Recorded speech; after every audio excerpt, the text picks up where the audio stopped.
Ma ei tea onu Jodokist mitte midagi, ainult seda, et ta oli minu vanaisa onu. Ma ei tea, mis nägu ta oli, kus ta elas või mis tööd ta tegi. Tean ainult ta nime, Jodok. Ja ma ei tea mitte ühtegi teist inimest, kelle nimi oleks Jodok. Vanaisa alustas juttu ikka, kui onu Jodok veel elas või kui ma onu Jodokil külas käisin või kui onu Jodok mulle suupilli kinkis. Aga ta ei rääkinud kunagi onu Jodokist endast, vaid ikka ainult ajast, mil onu Jodok veel elas või kui ta onu Jodokil külas käis või Jodoki kingitud suupillist.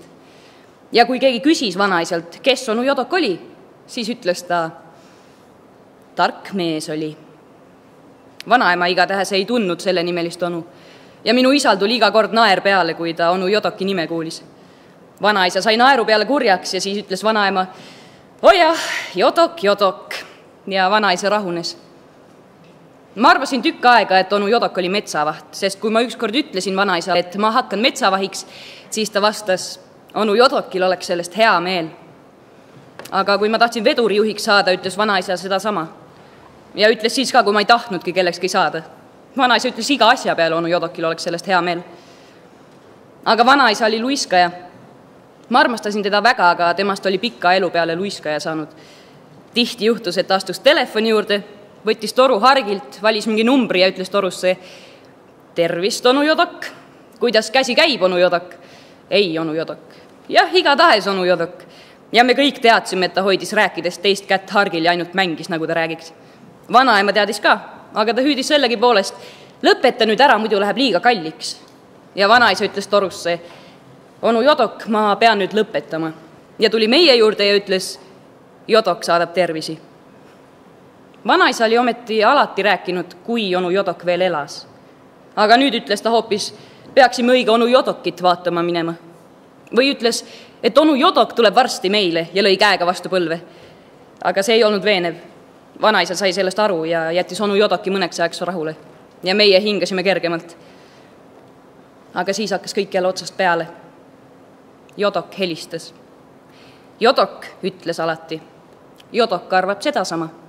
Onu Jodokil on just niisugune kaabu. Onu Jodok armastab jalutada. Onu Jodokil ei tee külm tühjagi. Onu Jodok armastab loomi. Onu Jodok käib loomadega jalutamas. Külm ei tee temale tühjagi. Käib onu Jodok loomadega. Külm ei tee talle tühja. Ei tee onu Jodok. Ja kui meie lapsed vanaisa tuppa läksime, siis ta ei küsinud meilt, kui palju on 2 korda 7 või mis on Islandi pealinn, vaid kuidas kirjutatakse Jodok. Jodok kirjutatakse suure joti ja nõrga teega ja kõige hullemad on Jodoki 2 ood. Vanaisa armastas Jodoki oosid ja ütles, onu Jodok joob oakohvi. Onu Jodok koorib tooreid tomateid. Onu Jodok on noorte poolt. Siis läks asi nii hulluks, et vanaisa ütles igal pool oo. Ono Jodok tolob moolo kollo. Toon torkmoos. Molohmo hommo onolo kollo. Või nii, ono Jodok tolob moolo kollo, toon torkmoos, hommo onolo kollo. Ja inimesed hakkasid vanaisa ikka rohkem ja rohkem pelgama. Ja vanaisa ütles nüüd, et tema ei tea mingisugust Jodokit. Ega ole kunagi teadnudki. Meie olevat hakanud onu Jodokist rääkima. Meie olevat küsinud, kes on onu Jodok. Vanaisaga vaielda polnud mõtet. Talle polnud peale Jodok enam midagi jäänud. Ta ütles juba kirjakandjale, tervist, härra Jodok. Siis hakkas ta mind Jodokiks kutsuma ja varsti kõiki teisi ka. Jodok oli tal hellitussõna, samu armas Jodok. Sõimusõna, igavene Jodok ja vandesõna, Jodok sind söögu. Vanaisa ei ütelnud enam, et mul on janu. Ta ütles, mul on kange Jodok. Hiljem ei ütelnud ta enam mul ka, vaid ütles, Jodokil on Jodok. Ta võttis ajalehe, lõi selle Jodokite ja Jodokite kuritegude ja õnnetuste koha pealt lahti ja luges valjusti. Möödunud Jodokil toimus Jodokil raske Jodok, mis nõudis 2 Jodokit. Jodok sõitis Jodokiga Jodokist Jodokisse. Jodok ja Jodokümmend Jodokit põrkasid Jodokil kokku Jodoki poolt tulnud Jodokiga. Jodok ja Jodok leiti surnult oma Jodokitest. Vanaema toppis näpud kõrva ja hüüdis, ma ei kannata seda enam välja, minu närvid on läbi. Aga vanaisa ei jätnud järele. Ta ei jätnud elu lõpuni järele ja ta elas väga vanaks. Ja ta oli mulle väga armas. Ehkki ta ütles elu lõpus ainult Jodok, saime meie teineteisest väga hästi aru. Mina olin väga noor ja vanaisa väga vana. Ta võttis mu sülle ja joodotas Jodokile jodokeid Jodokist. See tähendab, rääkis mulle lugusid onu Jodokist ja need meeldisid mulle väga. Aga teised inimesed, kes olid vanaisast nooremad ja minust vanemad, ei saanud mitte millestki aru ja neile ei meeldinud, et vanaisa mind sülle võttis. Ma nutsin väga, kui vanaisa suri. Ma ütlesin kõikidele sugulastele, et vanaisa hauaplaadil ei tule kirjutada mitte Friedrich Klauser, vaid Jodok, et vanaisa tahtis.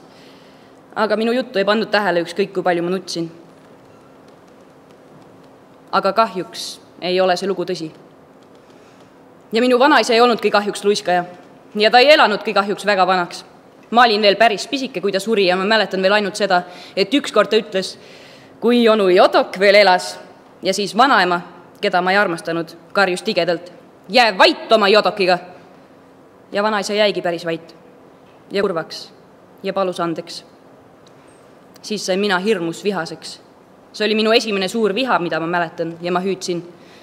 Kui minul oleks onu Jodok, siis ma millestki muust ei räägikski. Ja kui vanaisa nii oleks teinud, siis oleks ta ehk kauemini elanud. Ja mul oleks veel praegugi vanaisa ja me saaksime teineteisest väga hästi aru.